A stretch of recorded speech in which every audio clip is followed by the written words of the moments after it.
আজকে শ্বশুরবাড়িতে রান্না করতে গিয়ে করে ফেললাম মস্ত বড় একটা ভুল। আর বিয়ের প্রথম প্রথম শ্বশুরবাড়ির রান্নাঘর আর মায়ের বাসার রান্নাঘরের মধ্যে কিন্তু অল্প হলেও পার্থক্য দেখা যায়। কেন এই কথা বলছি অবশ্যই শেয়ার করবেন। হ্যালো, আসসালামু আলাইকুম everyone, this is Lamis and welcome to Lamis and Sumons. আমার শ্বশুরবাড়িতে কিন্তু এখন সবার সকালটা একটু দেরিতেই শুরু হয়, যেহেতু বাসায় এখন কোনো ছোট বেবি নাই আর সবারই কিন্তু স্কুল কলেজ ভার্সিটি সবকিছুই বন্ধ, তাই ঘুম থেকে ওঠার কোনো প্যারাও নাই কারো।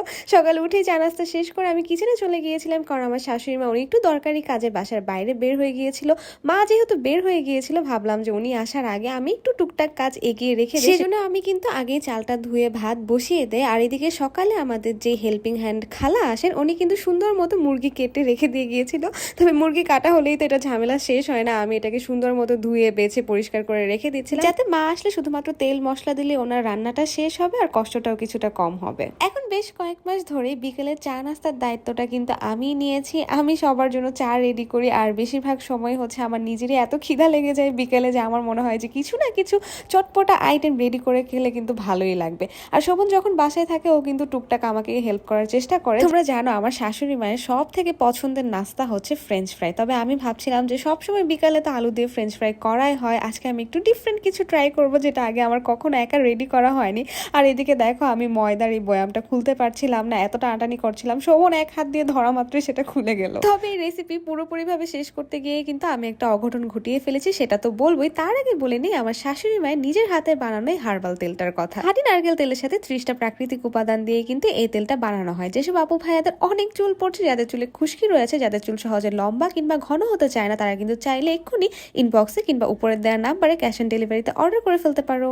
আচ্ছা, এবার আমি তোমাদেরকে পুরো কাহিনীটা বলছি, প্লিজ তোমরা কেউ হেসো না। আমি কিন্তু নতুন রাঁধুনি, আমি এখনো অনেক ট্রাই করছি যাতে আমার রান্না বান্নার হাতটা যে স্কিলটা সেটা যাতে ভালো হয়। তো প্রথমে আমি সুন্দর করে আলুগুলো কুচি কুচি করে কেটে আলু পাকোড়া যাকে বলে সেটা করা ট্রাই করছিলাম। তবে আমার যেটা ভুল হয়েছে, আমি প্রথমে তেলটা এত হাই ফ্লেমে দিয়ে দিয়েছিলাম যে প্রথমে অনেকগুলো আলু পাকোড়া কিন্তু আমার পুড়ে গিয়েছে। আমি একটু মন খারাপ করছিলাম, তবে শোভন আমাকে বলছিল যে মন খারাপ করার কিছু নাই, কারণ পরের ব্যাচের গুলো আবার বেশ ভালো হয়েছিল। এদিকে পাশাপাশি কিন্তু আমি চাও রেডি করে ফেলেছিলাম। চা নাস্তা নিয়ে আমি একেবারে মা বাবার রুমে চলে যাচ্ছিলাম। এখন যেহেতু শ্বশুর বাড়িতে আমার 1 বছর হয়ে গিয়েছে অলরেডি, আলহামদুলিল্লাহ রান্নাঘরের প্রতি ভীতিটাও একটু একটু করে কমছে। যাই হোক, আজকে তোমাদের সাথে আমি একেবারে পরের দিনে কি কি হয়েছে সেটাও শেয়ার করে ফেলছি। পরের দিন হঠাৎ করে আমার বোনরা আমার বাসায় বেড়াতে চলে আসে। তো বেড়াতে যেহেতু এসেছে, মা কিন্তু তাদের জন্য দুপুরে বিশাল খাবারের আয়োজন করে। আমার শাশুড়ি মা এমনিতেও বাচ্চা কাচ্চা ভীষণ আদর করে, ভীষণ পছন্দ করে। তিনি নিজের হাতে সবার জন্য পোলাও, মাংস, রোস্ট এগুলো রান্না করেছে। আমি মাকে রান্না বান্নায় টুকটাক হেল্প করেছিলাম। আর আমার শাশুড়ি মাকে আমার বোনেরাও কিন্তু অনেক বেশি পছন্দ করে।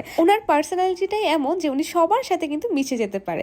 যাই হোক, এদিকে বিকেলে আমরা সবাই মিলে উনো খেলতে ব্যস্ত হয়ে গিয়েছিলাম। আর উনো এমন একটা খেলা, কখন যে সময় পার হয়ে যায় যে বোঝাই যায় না। সন্ধ্যার দিকে সবার জন্য আমি আবার ব্যস্ত হয়ে গেলাম চা নাস্তা করার জন্য। তবে আজকে আমি আর নিজে থেকে কোনো কিছু প্রিপেয়ার করতে যাইনি, বাসায় আগে থেকেই ফ্রোজেন ফুড আনা ছিল। তো আমি ভাবছিলাম এগুলোই সবাই মিলে ভাগযোগ করে খেয়ে নিব। সবগুলো আমি সুন্দর করে আগে প্যানে দিয়ে দিচ্ছিলাম। আর আমার শাশুড়ি মামাকে শিখিয়েছিল যে ফ্রোজেন ফুডগুলো যেহেতু অনেক বেশি ঠান্ডা থাকে, সেই অবস্থায় যদি আমরা গরম তেলের মধ্যে দিয়ে দিই তাহলে কিন্তু তেল ছিটে আসার সম্ভাবনা থাকে।